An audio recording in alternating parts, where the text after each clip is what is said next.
নমস্কার বন্ধুরা, তোমরা সবাই কেমন আছো? আশা করি ভালোই আছো। দেখুন বন্ধুরা, আজকে কত রৌদ্র উঠেছে। দিদি আজকে কি রান্না করবে? আজকে রান্না হবে রুই মাছ দিয়ে, আলু বেগুন দিয়ে, পাতলা ঝোল জিরা বাটা দিয়ে, পুঁই শাক আলু দিয়ে, সর্ষে বাটা দিয়ে মাখা মাখা। মাছ ধোয়া হয়ে গিয়েছে, সবজিও কেটে নিয়েছি। মাছের জন্য বেগুন এটা ভেজে নেব, সঙ্গে আছে পটল, মাছের সঙ্গে আলু লম্বা লম্বা করে কেটে নিয়েছি। ঠিক আছে, পুঁই শাক, মাছে লবণ হলুদ মাখিয়ে নেব।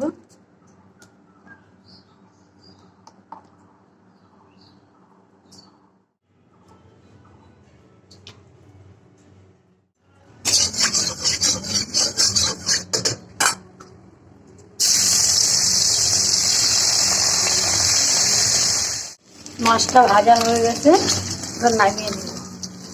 মাছের ঝোলে যে বেগুনটা দেবো ওটাও ভেজে নেব।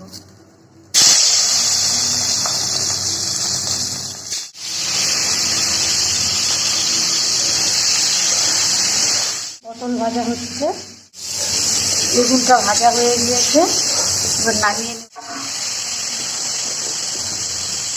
দেবো অল্প একটু লঙ্কা, আর শুকনো লঙ্কা আছে, জিরে অল্প, একটুখানি আদা, অল্প পেঁয়াজ বাটা, লঙ্কা ফোড়নে কালি জিরা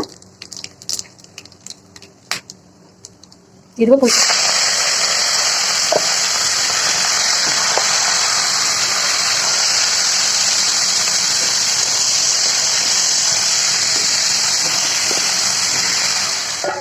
মাছের আলুটাও ভাজা হয়ে গিয়েছে, নামিয়ে নেবো, সেটা কেটে নেবো।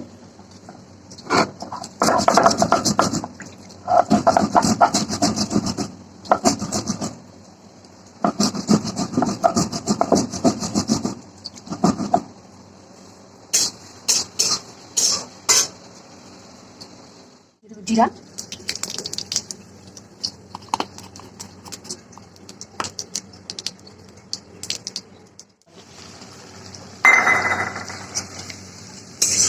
একটু কষিয়ে নিয়েছি, দিয়ে দেবো স্বাদ মতো লবণ, দিয়ে দেবো হলুদ, দিয়ে দেবো ভাজা আলুগুলো। বেগুনগুলো আমি ঝোলে দেবো। আলু মশলা ভালো করে কষিয়ে নিয়েছি, দিয়ে দেবো জল, জলটা গরম করে রেখেছি।